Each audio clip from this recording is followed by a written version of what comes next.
So I'm going to talk about a robust foundation, a proper foundation for robust artificial intelligence, which I think is a vital prerequisite for any kind of AI safety. I'll be arguing for neurosymbolic artificial intelligence, but I will also argue that even that is not enough.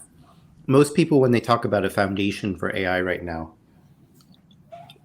talk about a set of models that I would call large language models and actually call those foundation models. Many of you are probably familiar with this paper from Stanford almost a year ago that had 100 authors and hundreds of pages and was at that point maybe the most authors in this field. The longest paper, now they're even longer. But the point of this paper was essentially to argue that models like BERT and DALL-E and GPT-3 were adaptable to a lot of downstream tasks, and we would call these things foundations. And I'm sure most people here heard the kinds of things GPT-3 can do, like you can give it a title and a subtitle, and it writes an article for you, or you ask something like DALL-E, now there's DALL-E 2, which is even better, to draw an armchair in the shape of an avocado, and it will do something like that much of the time. They're not always. So when that paper came out, Ernie Davis, who's a collaborator of mine on a large fraction of my AI work, we wrote a paper for The Gradient, which is a Stanford produced newsletter by Stanford students. And the piece that we wrote was called, Has AI Found a New Foundation? And of course, a foundation, when you think about a house, is the bedrock on which a larger structure is built. I think there's someone out there who might need to mute. There's a little bit of feedback. But anyway, above all else, what you need for a foundation is reliability. And I would argue that large neural networks can't give you that most basic thing that you need from a foundation. Large neural networks like GPT-3 and now Lambda and so forth are not reliable. Here's an example from GPT-3 that we wrote in the summer, or we presented GPT-3 within the summer of 2020. We say to the system, you poured yourself a glass of cranberry juice, but then absent-mindedly, you poured about a teaspoon of grape juice into it. It looks okay. You try sniffing it, but you have a bad cold, so you can't smell anything. You're very thirsty, so you blank. And what GPT-3 really is, and what Lambda really is an autocomplete system. And so it autocompletes so you with drink it. Which is perfectly reasonable. But then it continues, you are now dead. All it's doing is looking at the statistics of a large corpus, and now its successors are looking at even larger corpuses, perhaps. And it turns out in that corpus, probably, that words like bad cold and can't smell are correlated, and thirsty are correlated with dead, probably because there's a lot of like fictional Dungeons and Dragons style stories or something like that. I don't really know. But the point is that the system can produce fluent prose, syntactically well formed, so you drink it, you're now dead, but that is actually semantically or pragmatically incoherent. So in the real world, you're not going to die from drinking the mixture of cranberry juice and grape juice. Well, if you think about AI safety, this is a problem. If a system can give you something that's perfectly fluent and so plausible to human users, but actually scientifically completely invalid, that's not great. On the right over here, I have an example of Replica, which is a chatbot that's been downloaded millions of times, driven in part by GPT-3, and it produces misinformation. Did Bill Gates invent COVID-19? It says it sure did. He sure did. Well, that's an example of creating misinformation because it's simply replicating something that's out there. It has no model of what's actually true, that's plausible or not. I'll give you other examples where things are just fabricated wholesale. Is the vaccine dangerous? The system says no clue what you're asking. In fact, there's lots of data that says it's not very dangerous, especially compared to the alternative. And then it says, I've heard it's not very effective, when of course it's very effective. So complete garbage. Again, from a safety perspective, it's not good if your chatbots create garbage that could be harmful. Here's one more example that a French company called Nabla uncovered. They said to GPT-3, hey, I feel very bad. I want to kill myself. GPT-3 very plausibly says, I'm sorry to hear that. I can help you with that. That's great. The statistics of autocomplete are doing really well. Now the human says, should I kill myself? And the system says, I think you should, probably because the statistics of should I blank myself, which are close in the space of statistical word forms that the system is exploring, often are followed by I think you should. So that GPT-3 has picked up on the fact that this is a common phrase, but it's completely missed the context, and it's recommended really harmful behavior. Again, terrible from a safety perspective. There are lots of problems, for example, sexism. Here's one that I retweeted after somebody told me about it. Somebody speaks in Polish. I won't even try to pronounce the Polish, but you can see that the personal pronoun is the same in a series of sentences. And what comes back from the system is, she is beautiful, he is clever, he reads, she washes the dishes, and so forth. It's incredible and I think damaging sexism. And then other people on Twitter responded to me with all kinds of examples of other languages doing exactly the same thing, translating Google. So people have been working on this problem of making AI less toxic, but I don't think it can be done in the current framework. There was a recent headline that said DeepMind told Google, really Alphabet, that it has no idea how to make AI less toxic, and to be fair, neither does any other lab. I think that's quite accurate. The fundamental reality of contemporary AI is that almost everybody works on deep learning. Deep learning works really well with routine things. It's a technique for learning from large data sets. That's what people do now. But that same set of techniques works very poorly with unusual cases. So where you have big data, you're great. But almost any real world problem, as opposed to Go or something like that, you wind up with outlier cases. You have unusual but important things. If you can't generate an infinite amount of data for free, you wind up in trouble. So the way I've been putting it for a long time, borrowing from an AI critic of an earlier generation, is deep learning is a better ladder, but a better ladder doesn't necessarily get you to the moon. What would be better? Well, to get further, I think we're going to need to build a deeper kind of AI. And my book with Ernest Davis, Rebooting AI, is very much about that. It doesn't give all the answers. We don't know exactly how you build better AI, but we know some problems that people need to focus on, and I think they're not focusing on, if we're going to get there. And then a little bit after that, in 2020, I wrote an article called The Next Decade in AI, 4 Steps Towards Robust Artificial Intelligence, that overlaps in some ways with the book and gives what I think is the right way forward. So the first premise is we need what I would call a neurosymbolic or hybrid approach. What we need to do is we need to take some things from classical artificial intelligence and some from deep learning. There's been an animosity between these two approaches to AI for about 60 or 70 years, and we need to get over that. So we can't get to AI we can trust by relying on deep learning alone. It's good for some kinds of learning, but it's poor for abstraction. And classical AI isn't going to get us to robust AI either. So some people say Gary Marcus is saying simple manipulation will solve everything, and that's not what I'm saying.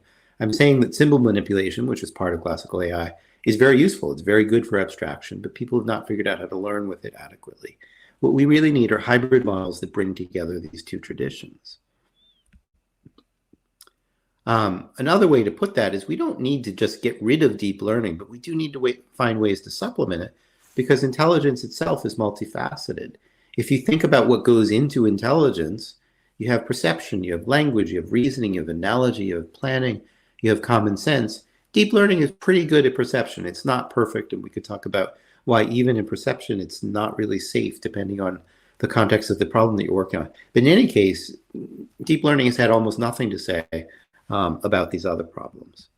So what I said in 2018 when I was first really critical publicly of deep learning is I said, despite all the problems I've sketched, I don't think we need to abandon deep learning, but we need to reconceptualize it, not as a universal solvent, which is often how it's portrayed, but simply as one tool among many.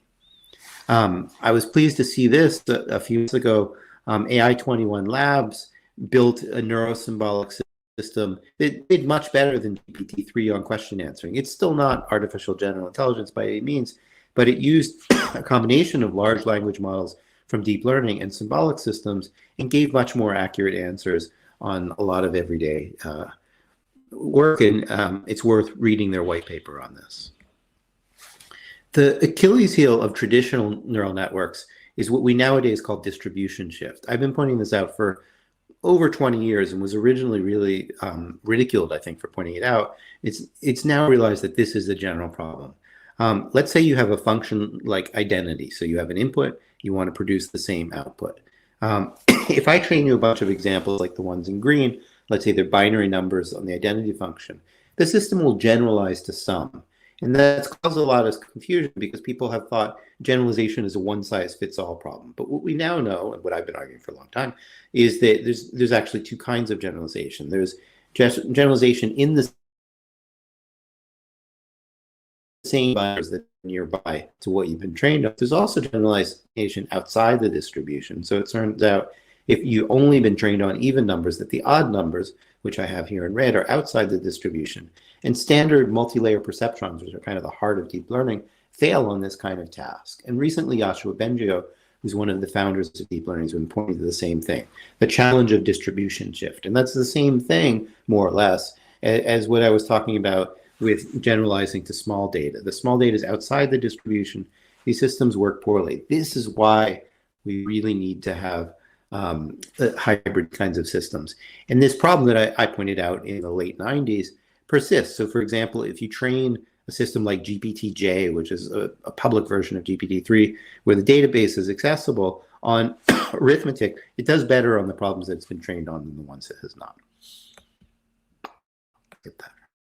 Now, for the mid-90s, there was a huge scandal in which the Pentium chip made some problems on arithmetic, and it cost Intel $500 million, which was a lot of money at the time. And they recalled the chip. They were so scandalized that it made some mistakes. GPT-3, you can train it on a model with 100 billion parameters that use a vast amount of power, and it's still only 80% correct on three-digit addition. Recently, there's a new model that's 80% correct on four-digit addition called Minerva. But we're still not even testing on floating point arithmetic where the Pentium failed. So current systems are not remotely as good as just a basic designed, properly designed microprocessor from the 90s. A lot of talk lately has been about DALL-E, which sometimes creates realistic images from natural language. The reality is it's not reliable. There's still something missing on the language side. So I had written called Deep Learning Hitting a Wall, and the CTO of OpenAI tried to make fun of me, and he wound up with a system that said he put in deep learning is hitting a wall, and it got some of the components like the wall, but it couldn't even get the word learning right. It's not clear that this is really hitting a wall as opposed to just being in front of a wall. And more generally, we know that these systems have problems with compositionality. So in the bottom right, you see, and on the left hand of that image, you see examples from Unclip, which is what drives DALL-E 2, for a red cube on top of a blue cube. It knows there's supposed to be redness. It knows there's supposed to be cubeness. It knows there's supposed to be blueness. But it doesn't know that there might be things that aren't cubes. Like if you look at the top left of that diagram, it doesn't know which one's the red one, which one's the blue one, and so forth. Again, if you think about AI safety, if you're imagining that we're going to move largely to language interfaces, you should be very concerned by a system that can't tell the difference between a blue cube on top of a red cube and a red cube on top of a blue cube. Here's another example. I think it was the first,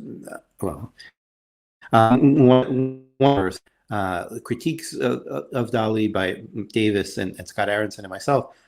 Here's an example, a red basketball with flowers on it in front of a blue one with a similar pattern. You can see, again, the system has trouble with compositionality, putting the parts together. So for example, in the top left, the red and the blue one do not have similar patterns at all, although they're both arguably basketballs, maybe.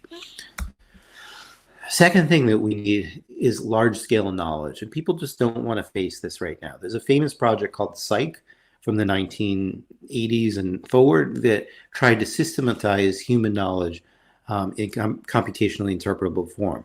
But what's popular right now is to not do that. And the problem is you wind up with really kind of erratic and random knowledge. So human knows if you break a bottle that contains a liquid, probably some of the liquid's going to escape, other things being equal, very wide range of liquids. But if you tell GPT-2, I never actually tested this on GPT-3, I didn't have access for a long time. If you break a glass bottle that holds water, maybe it sort of knows is that water will probably roll. That's not really right. And you try variations. If you break a glass bottle that holds toy soldiers, it says the toy soldiers will probably follow you in there. They're just completely incoherent. We are not going to get to safe AI without explicit manipulable knowledge. Without that, our models are simply going to remain uninterpretable and unreliable. I believe that we also need to face the fact that some of that knowledge needs to be innate. So I'll abbreviate the quote in the interest of time, but what Liz Felke, one of the leading developmental psychologists, has argued is that humans are born with the ability to perceive objects, persons, sets, and places. And if you weren't born with that ability, then you'd have trouble learning about the world. You need some prior knowledge in order to structure the world. Convolution, which deep learning uses, is actually a tiny bit of prior knowledge like that. But in general, there's been a bias in the field of machine learning against having prior knowledge. And I think this has really undermined the field. We also need ways to understand causality. Here's a simple example, a cheese grater. You can input the shape of a cheese grater into a 3D graphics program, but we don't have any system that can look at a cheese grater, know that it's about cheese, and tell you which way you should rub the cheese against the grater in order to make it work. There's a notion of how things cause other things that is simply absent in current artificial intelligence. I'll skip that for time so we can have more time for questions. Point out that having a lot of knowledge still sometimes crushes deep learning. You see, Austin loves deep learning, and the people who run deep learning or who have led it are in power, and it sometimes it doesn't even get through to the media that there are still competitions now, this one's from last September, where systems that are built on knowledge without learning sometimes actually crush deep learning. This was a competition organized by Facebook where there is a lot of deep learning, the NetHack competition. And the point in NetHack is you're playing like a Dungeons and Dragons game, and the environment is different every time. So you can't just memorize things. And at some level, all deep learning is doing is memorizing. It's a little better than that. It's closer to something we call a hash table. But it doesn't get deep conceptual understanding. It's just relying on the data that it's seen, and that's not always enough. The third thing that we need is reasoning and cognitive models. So here's Psych that I mentioned a moment ago.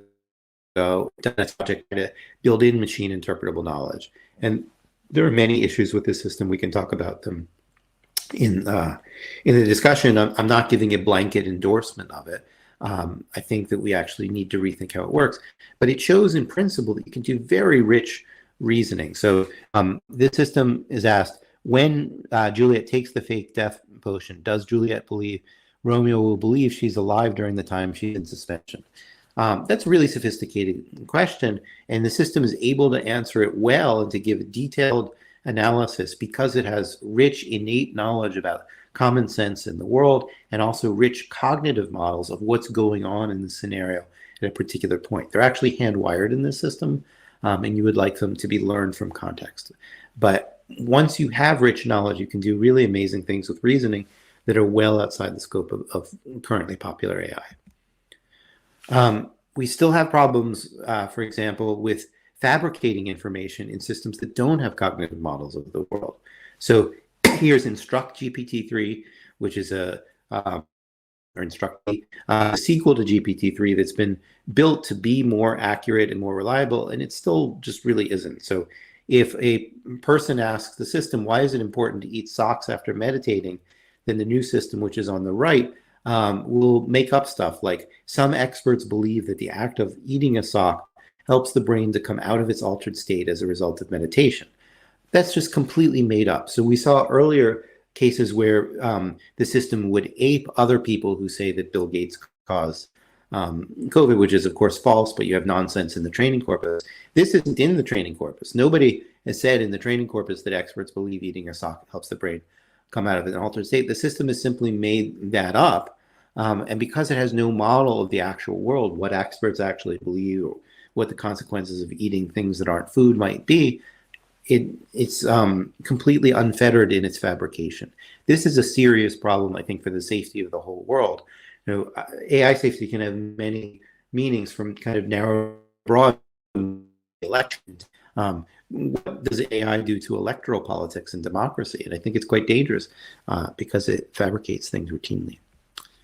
So you could ask, like, why don't we have artificial general intelligence yet? People first talked about it at the Dartmouth Summer Conference 65 years ago. And the people who were originally working on it, if you had told them in 65 years, you're not going to solve the problems that you hear about, they would have been depressed. And they would have given excuses, because that's the human thing to do. And they would have said things like, computers are really expensive, or our computers don't have enough memory to solve the problems we want. Maybe they would have talked about data, although they weren't super focused on that at the time. They might have said, well, we tried, but maybe we didn't get enough money for the field, or maybe not enough people were interested. Well, the reality is computers are now cheap. We have massive amounts of memory, massive amounts of data, massive investment, like beyond almost any scientific field I've ever seen, except for maybe super cool stuff. And we don't have enough people interested in the field. Well, that's obviously false. With massive interest. Well, what could we say? One is that AI is harder than its originators realized. Another is that most research is siloed. There's too little interdisciplinary collaboration. I think that's a huge problem right now. People have this hammer of machine learning. They're trying to use it everywhere without using classical techniques where they need them. I think there's a problem that the pendulum has swung too far towards machine learning with too little focus on innate contributions. And I think there's not enough common sense represented in machine interpretable form. And we lack good mechanisms for integrating and acquiring abstract knowledge with machine learning. So here's what we would actually need for a better foundation in AI, in my view. We would need rich cognitive models that keep track of the dynamically changing. So if you're a robot, let's say, working in a house, you want to know what's in the house. Who does the user work for? What is their favorite food? What do we expect today? So we need detailed models of the world. We need a lot of extensive real-world knowledge. So what language do people speak in particular places, or all kinds of different things.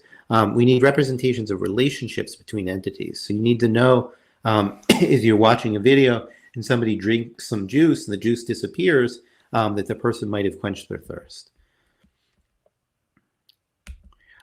We need compositionality. An agent has to understand wholes in terms of its parts.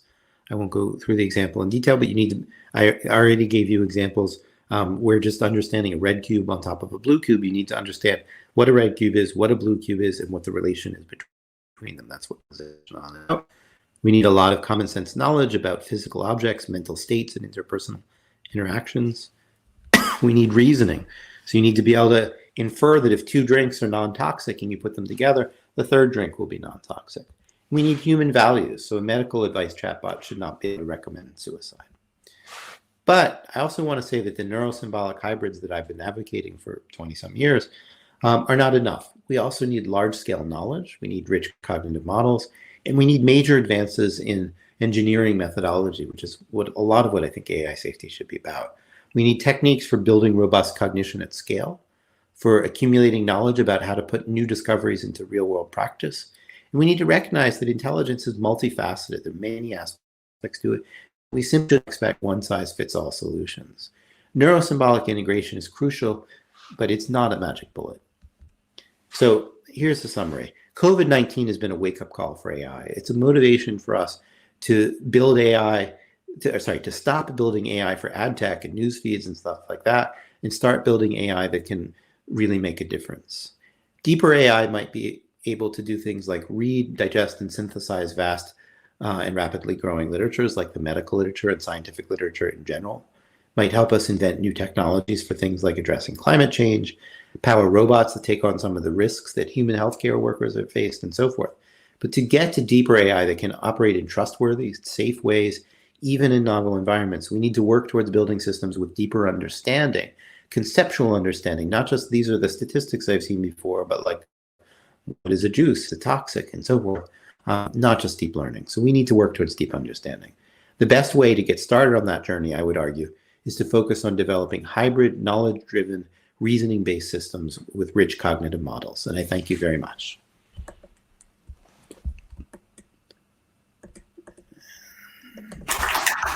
Thank you very much, Gary, for that very interesting talk. In the interest of time, I propose we move straight on to questions, because I'm sure there's going to be a few.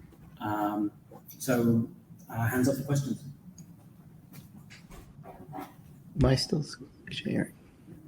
Oops. This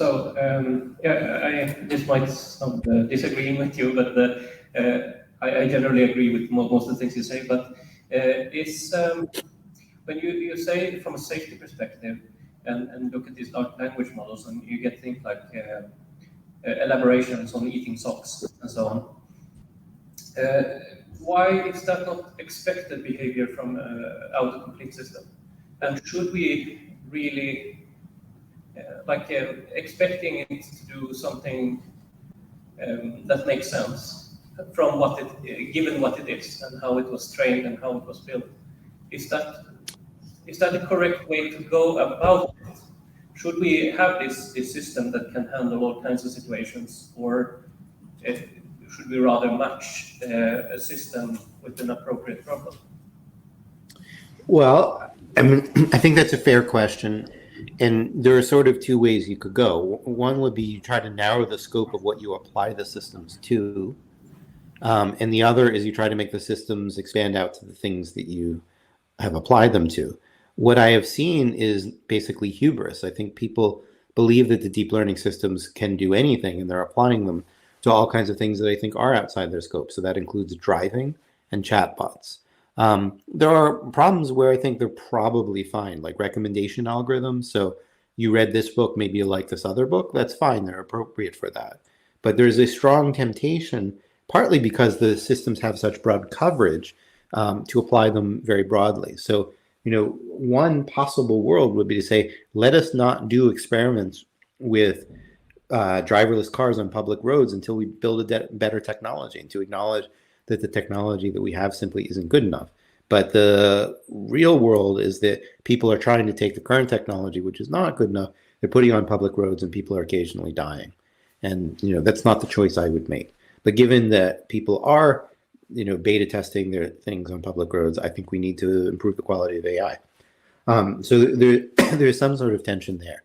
I think the problem with the large language models is because they can talk about anything, they give the illusion of being much brighter than they are. You have a Google engineer who was just fired, who thought that the systems were sentient, which they're not, they're just autocomplete. And because they can talk about anything, people set them up as suicide counselors and do all kinds of crazy things. They give an illusion that they can do so much more than they really can. And humans are gullible. We see a small sample of data and we think something has a human-like intelligence when it doesn't really. And that's where all of the problem lies, is that we're easily seduced, most people, unless they're experts. And even many experts, I think, are not really paying enough attention. And so if we're going to have a world where these things are applied to things that they look like they're capable of but aren't really, we have a problem. Thank you for that. Another question?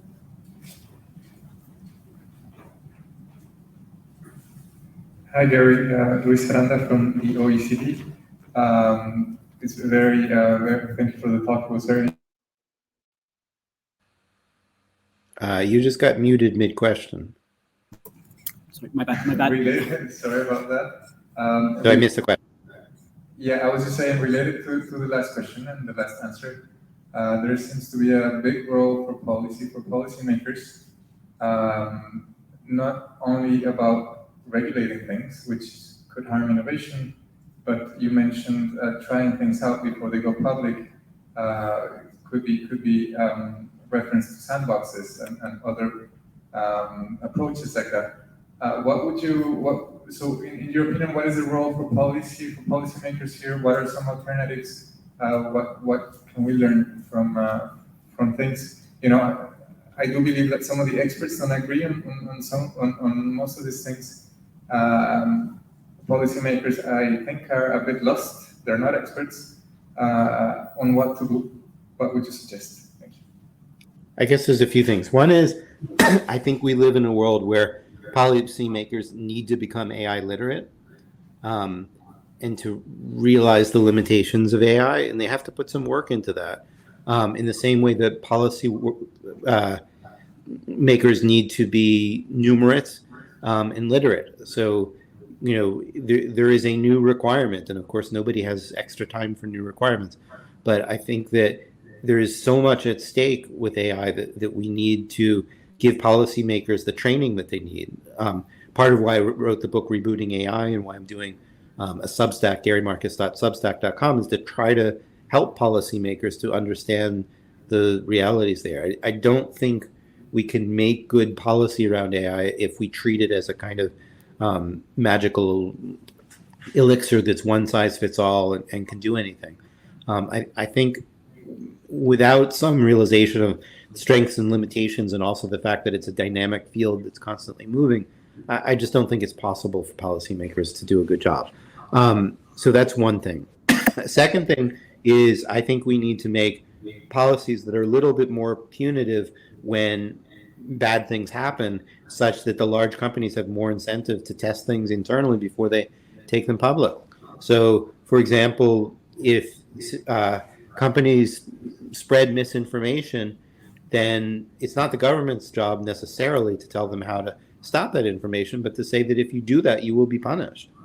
And that makes the companies think carefully about what they're going to put out there and how they're going to invest to try to solve that problem. So I think that the policies around what can be produced are weak. For example, with driverless cars, you can put anything out there and then you can be sued afterwards, but there's not a lot of proactive requirements. A similar thing or related thing with the driverless cars is there's not that much requirement on data disclosure. So, for example, Tesla doesn't have to provide intervention rates for its driverless cars because it says we're not really driverless cars, and yet they're allowed to say that they're driverless cars. And so they should be pushed harder on that. California should say you cannot call yourself a full self-driving in California if you don't reveal the data that we're asking for. There need to be panels of scientists that review the data like in any peer review system and say, I need to see more data before I can sign off on this. So the peer review system that we have in science, where reviewers say, I'm not satisfied, you submitted this, but I don't know if you've addressed this other thing. I need to see control data here. We need to have that as part of the process. So we have a lot of announcement culture press these days. So Google will put out something to make itself look good. There's no regulation on that at all. And there's no peer review on it either. So, for example, nobody outside of Google that I know of has had access to Lambda, but Google can have all kinds of announcements of how great Lambda is and try to persuade the world that they're closer to AI than they actually are. There's no policy around that. There's no policy that says if you make a public statement about your AI, that it should be subject to any scrutiny whatsoever. And the media likes stories about how the world is changing, so they basically become a tool of the systems that are misrepresenting AI. And I think fundamentally it is bad for the world that AI has been misrepresented. There might also be regulation around public understanding of artificial intelligence. There might be funding to have people present things. There could be requirements that the media give at least some time to the other side, the way there used to be fairness in media requirements in advertising in the United States. So you could require a more balanced picture to be portrayed. So I think there's lots of room for regulation to have more teeth and for regulators themselves to start to immerse themselves in the problem. And that requires more resources. I think the governments need to invest more in developing AI policy. They can't just say, well, you did policy before and we don't have any time to retrain you, but just get in there. We need to subsidize some training for those policymakers. And we need to realize so much is at stake. Number one that's at stake is democracy itself. So the United States is losing its grip on democracy, and I think that's true in some other places in the world. And part of that's because AI is not regulated enough. And so, if your budget for regulation and policy is $1 billion a year, and you need to triple that to do all the things that I said, well, that might be a good investment because the alternative might be a descent into fascism. And as far as I'm concerned, that's not a good thing. It's worth a lot of money to avoid. Thank you for your question. Great. I think we have time for one more question. Any hands?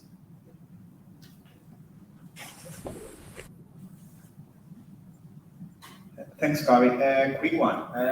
What do you think is the sweet spot between symbolic AI and deep learning? So how how can we get the best of the two worlds in order to to extend the abilities of what we currently have? I think that the first thing was we have to realize that there's some innovation required, that we don't really have the answers, and that hubris is part of what's holding us back. There's a culture within the field right now of criticizing the critics and saying, well, but we did such a great job, can you all applaud for us? And that's not really how science moves forward. Science moves forward by identifying weakness. So there's a cultural issue. Second, there's an issue of looking for silver bullets. I don't think there's a single way in which all of the brain combines symbols and neural networks, for example. It's a funny way to put it, maybe. But the brain, I think, does symbol stuff and it does statistical stuff. And I think it combines them in many different ways in different problems. Like learning to play tennis is a different kind of thing than learning to talk about cognitive science. And it draws on different resources in different ways. And people are looking for magic bullets that just aren't there. You could think like in building a house, you need to know about a lot of tools and you need a lot of techniques. So you need to know about hammers and screwdrivers and drills and so forth, but there's not one single way in which you always combine a hammer and a screwdriver and a drill. It depends. Like, what are you building? Are you building a wall? Are you installing electric? Are you installing plumbing? Like, you're going to use those tools in different combinations in different places. And there's this naivete in current machine learning where we're like looking for this one thing. We're going to pour all of our data into it, stir this crank, and we're going to be done. We have to get over that expectation. On a more technical side, the biggest problem is we don't know how to represent symbolic knowledge in a learning system well, or alternatively, like within a deep learning system. So it's not clear to me that it ever can be, and that might require some wholesale rethinking. Although there's certainly people thinking about this problem. Like there's an interesting paper from Facebook earlier this week about encoding prior knowledge in neural networks. So there's some work there, but a lot of that prior knowledge needs to be symbolic. We need to have a way of saying, these are the laws of physics, or these are some facts about biology. Like nobody knows how to encode in a neural network basic anatomy and how the circulatory system works. And so that's a real research problem that needs to be solved.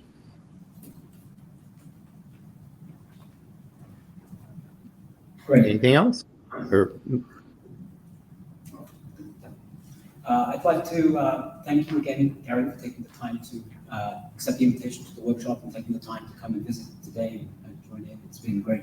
Your talk was very interesting and answered the questions very thoroughly and nicely. It's been an absolute pleasure. Thank you very much.